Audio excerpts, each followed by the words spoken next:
The 2000s saw a huge volume of monsters in D&D, and really just a huge volume of D&D books in general. 3E had 5 monster manuals, the Fiend Folio, Libris Mortis, the Draconomicon. There were 2 Fiendish codexes, and many, many other books that featured lots of monsters. 4E technically was in the 2000s. It kicked off in the late 2000s, and it also had its fair share of monsters. Though in this video, I really want to focus on the 3E monsters because there's just so much there. The style of 3E was this convergence, right? It was old school and new school coming together at this new crossroads. There were plenty of nods to the classic old school way of D&D, and even a dash of 80s swords and sorcery here and there, but most prevalent was this gritty Gen X influence. It carried with it a lot of that 90s grunge, that sense of rock with a punk tinge in there. It wanted to be its own game, wanted to do its own thing. It wanted to trailblaze. Really, it just wanted to rock. However, in the mix, there were these new school vibes as well, and as 3E progresses on, you see more and more of that. It brings in a sort of pop element into the mix at times. Now, this wasn't an overpowering ingredient by any means, but you can see bits of it all over, this sense of wanting to make things have a broader appeal and maybe a bit friendlier approach. Remember, this was the 2000s now, so on the cultural front, grunge and alt-rock had already been hijacked by pop. Alice in Chains gave way to Godsmack, which gave way to Nickelback. Soundgarden gave way to Audioslave, which gave way to Queens of the Stone Age and Maroon 5. Nirvana gave way to Foo Fighters, which gave way to The Killers and The Strokes and Coldplay even. So out of this incredible amalgamation of old and new spawned seemingly endless hordes of 3rd edition monsters. So this video really is just going to scrape the surface. But here are a dozen creatures from the 2000s that have since been abandoned within the misty archives of gaming history. Start off with the Belker, challenge rating 6 from the Monster Manual. Belkers are malevolent, smoke-bodied creatures from the plane of air. They're often mistaken for demons because they have a shifting, winged form and this eerie, cloud-like appearance. They are inherently evil, but not extremely so. They tend towards reclusiveness and don't often meddle a lot in the affairs of others. Belkers can assume a gaseous smoke form that allows them to fly around effortlessly and slip through cracks and through defenses.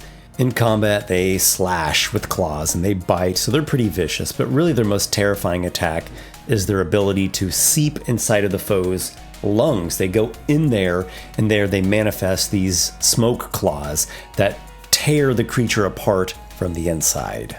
Then we've got the Phantom Fungus. It's challenge rating 3, also out of the Monster Manual. The Phantom Fungus is a silent, predatory creature that roams underground realms, completely invisible while it's alive. It's thanks to this innate, unbreakable, greater invisibility that it has, just an innate trait of it.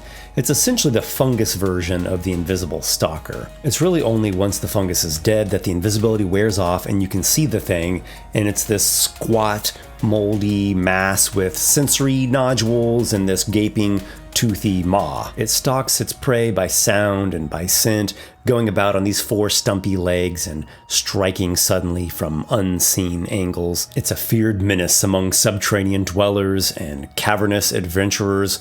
Really, anyone who explores down in those deep places are at risk, and they may never see what it was that killed them. Personally, I would add some other feature or offensive ability to the Phantom Fungus, because despite how dynamic it looks, its stat block only gives it a single basic bite attack.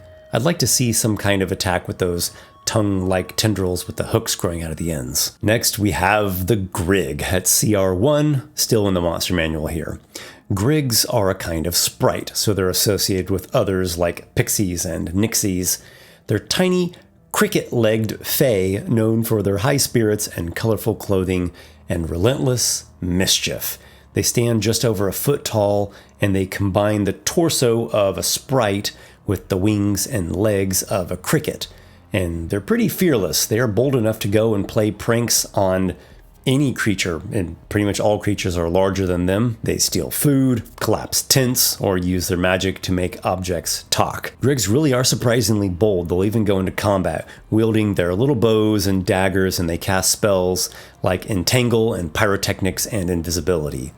Most notable is the magical fiddle carried by one member of each Grig band. When played, its music forces nearby creatures to dance uncontrollably, like the Otto's irresistible dance spell. Agile, magical, infuriatingly playful, Grigs really are a chaotic delight of the plane of fairy. Continuing with monster manual entries, we have the Mohrg at challenge rating 8. The Mohrg is a monster that I've spoken about in a previous video, and it's really worth an appearance in this one. This is possibly the freakiest and grossest creature in the 3E monster manual.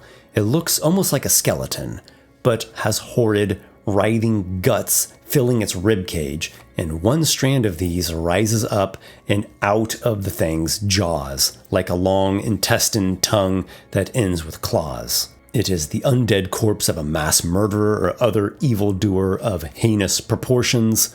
A Mohrg desires to live again, but it cannot, and its hatred for the living tortures it constantly. It's a strong and agile thing that attacks with slams from its limbs that bludgeon and also grab, and with its tongue, that long protruding organ like an intestine or maybe a giant gutworm, it paralyzes its prey. However, a Mohrg does not really eat or consume in any way. Rather, it simply kills, and the bodies of those that it kills rise as zombies under its control. This monster both disturbed and fascinated me when I first came across it back in the early 2000s. If the illustration would have had blood or gore, it probably would have been over the line, but then again, very few D&D illustrations actually have blood in them. In any case, the Mohrg still unsettles me. It represents one of the most effective aspects of undead. It is a mockery of life and a mockery of the body. It's not only gross, but there's something deeply wrong about it. Moving into Monster Manual 2, we have Deathbringer at challenge rating 17. Deathbringer here! No, not that Deathbringer. Deathbringer, Deathbringer, Deathbringer, Deathbringer, Deathbringer, Deathbringer, Deathbringer, Deathbringer. Don't get your tail in a knot, Deathbringer. Silence, all of you. I'm talking about the D&D Deathbringer. Forgotten by time and addition. Deathbringers are terrifying undead juggernauts, often found at the head of undead legions. They might serve necromancers, perhaps fiends that are aligned with Orcus, or really any dark power with a thirst for destruction. These towering creatures are somewhat humanoid in form. They're clad in banded mail with grotesque, waxy gray skin and eyes and mouth that are sewn shut with blue thread, thus they perceive via blind sight. They wield a pair of massive spiked flails and exude an aura of grim, relentless purpose. They are not driven by any sort of ideology, but simply an unquenchable urge to annihilate the living. In battle, Deathbringers fight with brute force, favoring full attacks where they can attempt to trip enemies using their flails. If they get disarmed or tripped themselves, they resort to smashing foes with their armored fists. When wounded, they unleash a devastating burst of negative energy that harms the living and simultaneously heals themselves and any undead allies that are nearby. They can also trample smaller foes underfoot, crushing them with sheer weight, and they are capable of dispelling magical protections at will with a powerful greater dispel effect that makes them not only physically formidable, but magically dangerous as well. Now we have the Harssaf, challenge rating 5. We're moving to Monster Manual 3 now for this one. Harssafs are fierce, nomadic desert dwellers with rough, sand-colored skin and glowing red eyes. They wield curved kukris with deadly skill. Their bodies are wrapped in desert garb, and it really just leaves their reptilian faces and clawed hands exposed.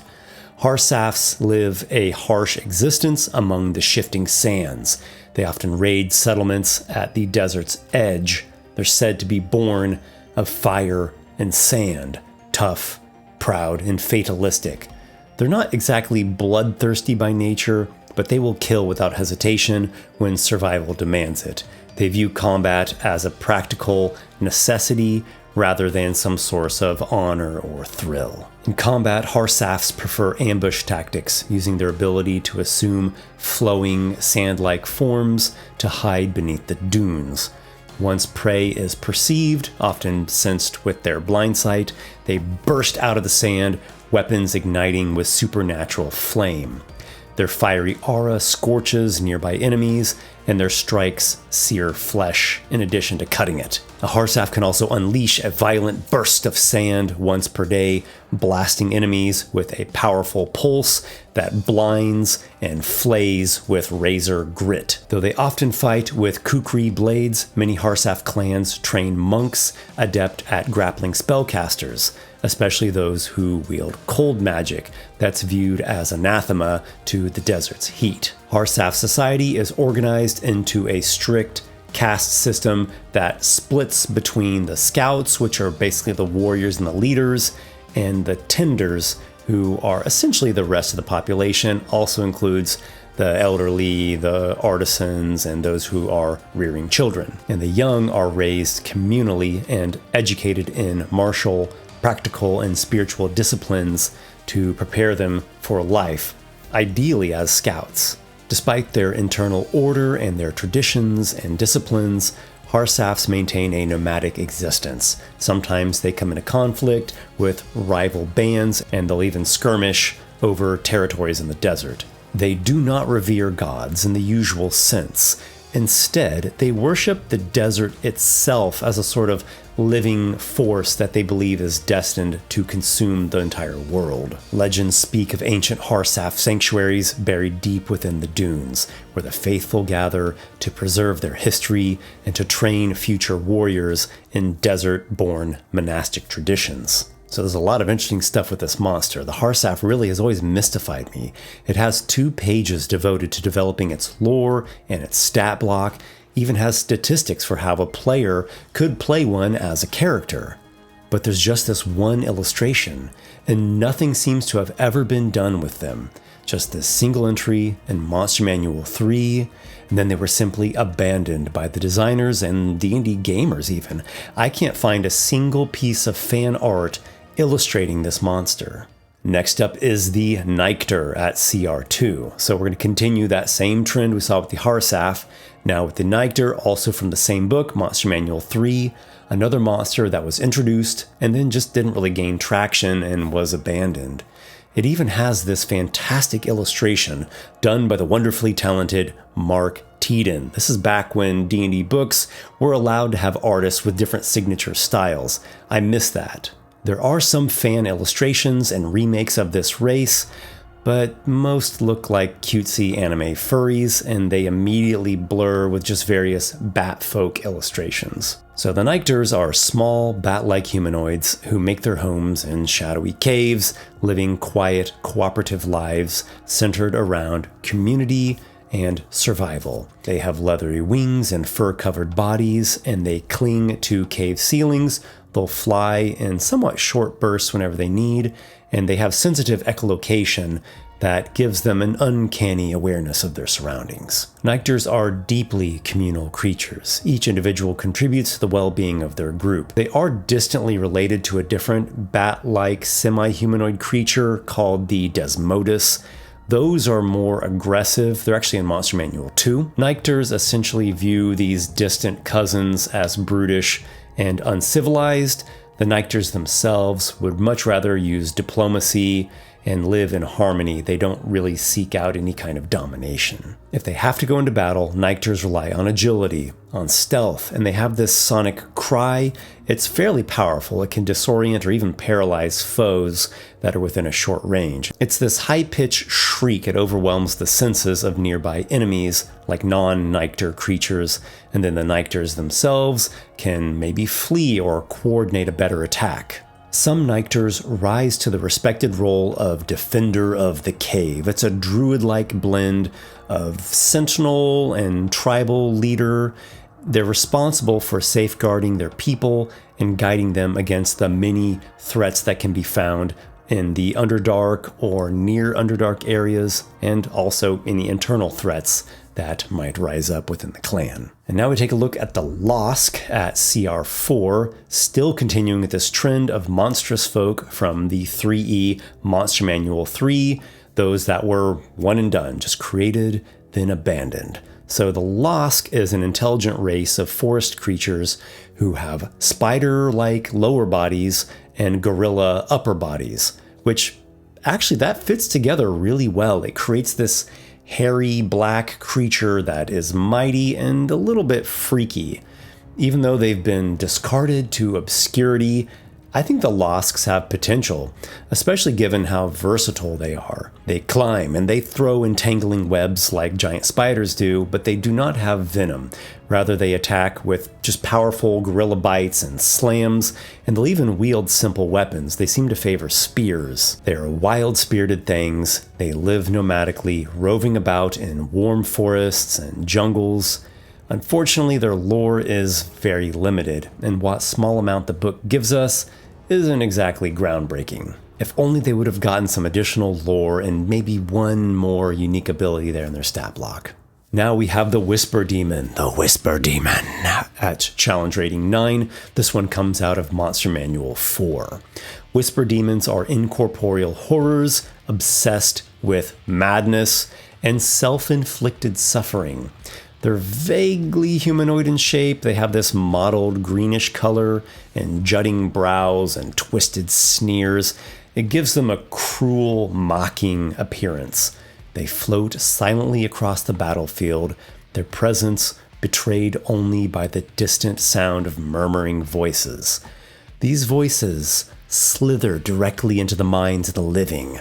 The whispers unravel sanity, confusing victims and compelling them to turn their own weapons on themselves. In the wake of such tragedies, the Whisper Demon raises its victims as spectral aleeps, essentially Lovecraftian insane ghosts. So the Whisper Demons enslave the aleeps and then repeat the cycle on new minds that they can find. They operate like conductors of a macabre orchestra, commanding waves of Aleep minions to weaken and isolate targets before unleashing their maddening whispers at the decisive moment. Whisper Demons tend to not like others of their kind. They want to be the only Whisper Demon in their retinue. They'll often travel as part of a larger undead or fiendish entourage. They'll partner perhaps with necromancers or mad cults that benefit from their unique talents. Even other demons are wary of Whisper Demons because their madness is contagious and their incorporeal strikes bypass the protections that most fiends rely on. Whisper Demons are creatures of opportunity and chaos, always seeking new minds to torment, new souls to break, new allies foolish enough to believe that they can control what cannot even control itself. The next monster is disturbing in its own way and a wonderful thing to unleash upon your player characters. The Mageripper Swarm comes in at challenge rating 6. We're still in Monster Manual 4 here. A Mageripper Swarm is a ravenous tide of arcane predators, a churning carpet of tiny horrors that are drawn to the scent of magic like flies to rot.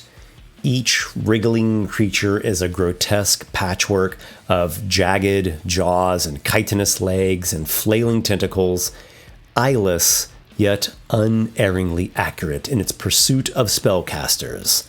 The swarm scuttles and surges with uncanny coordination, its members shrieking inaudibly as they tear through all magical defenses of their prey. When the swarm envelops a creature, spells simply unravel, enchantments fizzle, and the victim's magical power is devoured piece by piece. These swarms are not mindless pests, but cunning and adaptive. They're capable of prioritizing stronger magic auras, and they change their tactics to prolong their feeding.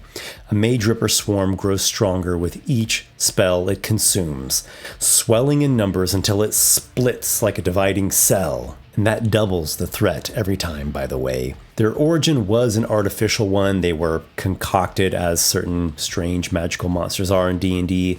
They thrive in magic-saturated environments, so think of arcane laboratories or wizard enclaves, or even certain temples. Basically anywhere where spell energy is plentiful.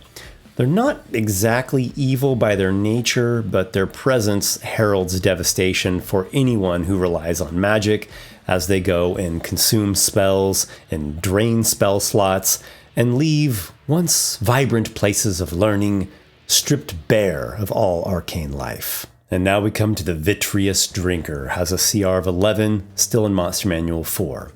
This is a loathsome undead horror, bred for espionage and subversion. It is a twisted servant of the lich god Vecna. Its body is pocked with unblinking eyes, and it has a tongue that slithers like a snake in search of vision to steal.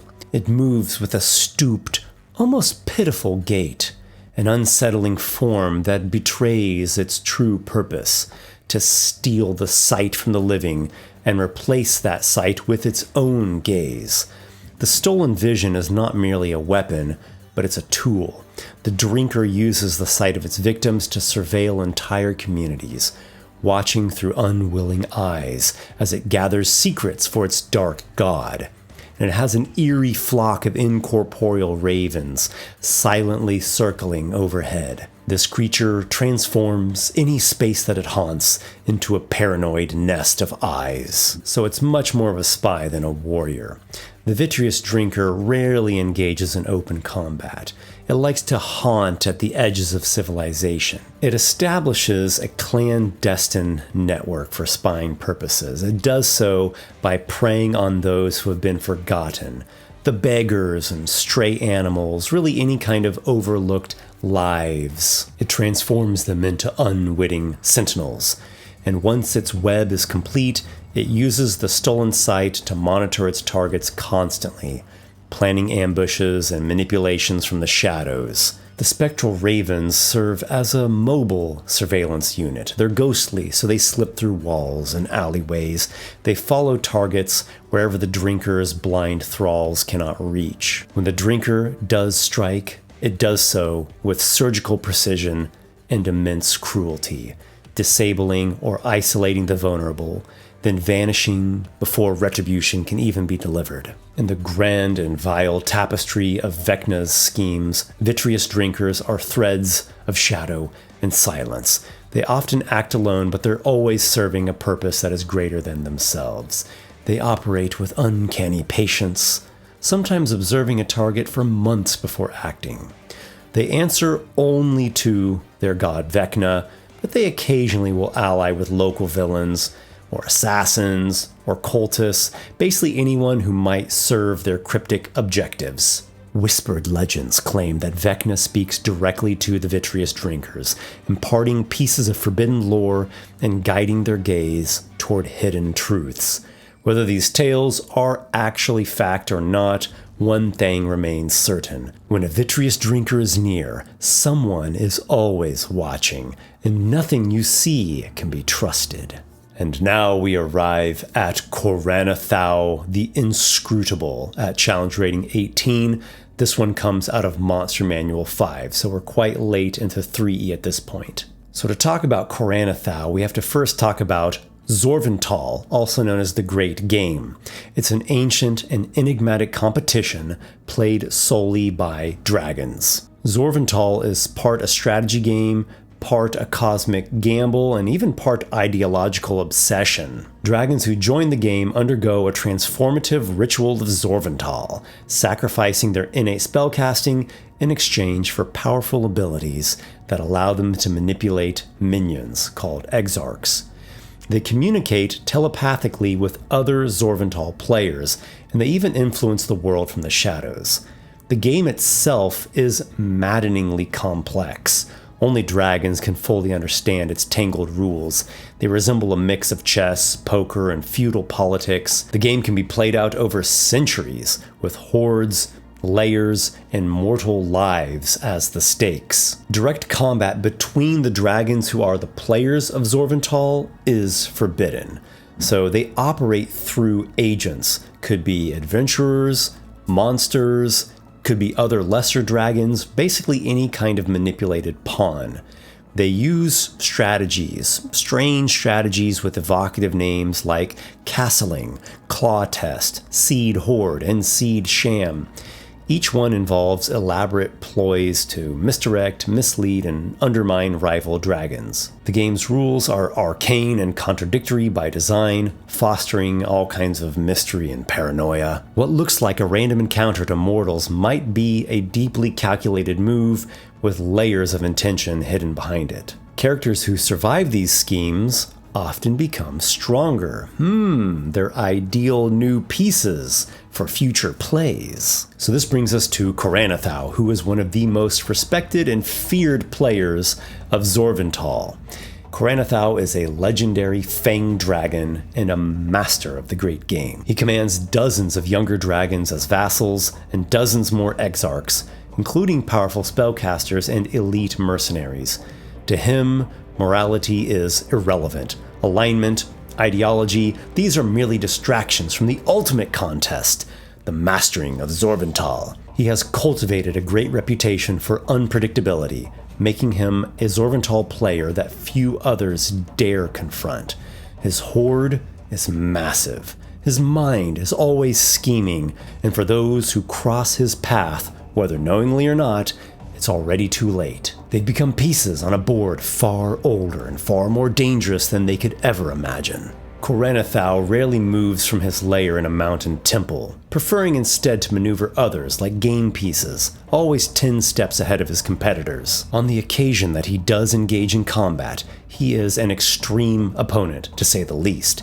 He is a gargantuan ancient dragon with massive melee combat power and a slew of unique traits, such as being immune to divination magic, so he cannot be gleaned with any kinds of divination spells. He gains a +5 bonus to attack and damage rolls when he's bloodied. His bite and claws inflict dragon toxin, which cause the target to take an ongoing 25 points of damage per round, and his bite delivers an epic poison that deals 2d4 points of drain to the target's constitution score. He can crush large or smaller creatures that he lands on. He can twist fate as reaction in order to succeed on a saving throw, dart outside of an AoE, or replace an opportunity attack by blasting an opponent to the ground with his wing beats. And get this, a creature struck with a critical hit from one of Chorranathau's claws must succeed on a constitution save or die immediately. My 3E campaign Dark Moon actually ended with a TPK against Chorranathau.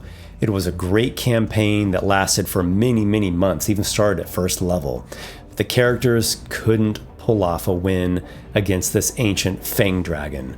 And even though the ending of the campaign was tragic, it was also incredible and really just a dynamic battle. A true hero's death against an epic opponent. And thus a fitting conclusion to this tour through some of D&D's many long-lost creatures. If you're interested in discovering more unique creatures for your D&D games, check out the video description below. There's a link to my online shop where you can find 5 ebooks that I've published. They have all kinds of fantastic monsters that are designed with adventure hooks so that they add fuel to your campaigns and sparks to your creativity. You'll also find the link to my Patreon page. Supporters there get access to the full version of my monthly newsletter. Each issue features 2 or more monsters, often coming from concepts that supporters themselves submit. I want to give an extra special thank you to the following patrons: Modern Patron, Andrew Branch, Adam Wood, Nick Thy Pirate King, Jared Primont, Locke, Nicholas A., Technicolor Shale, Robert Brashini, Ben R., Tornado, Agile Monk, and James from KC. You guys are awesome. Thank you for watching, everyone, and until we meet again, my brave companions, may your adventures be many.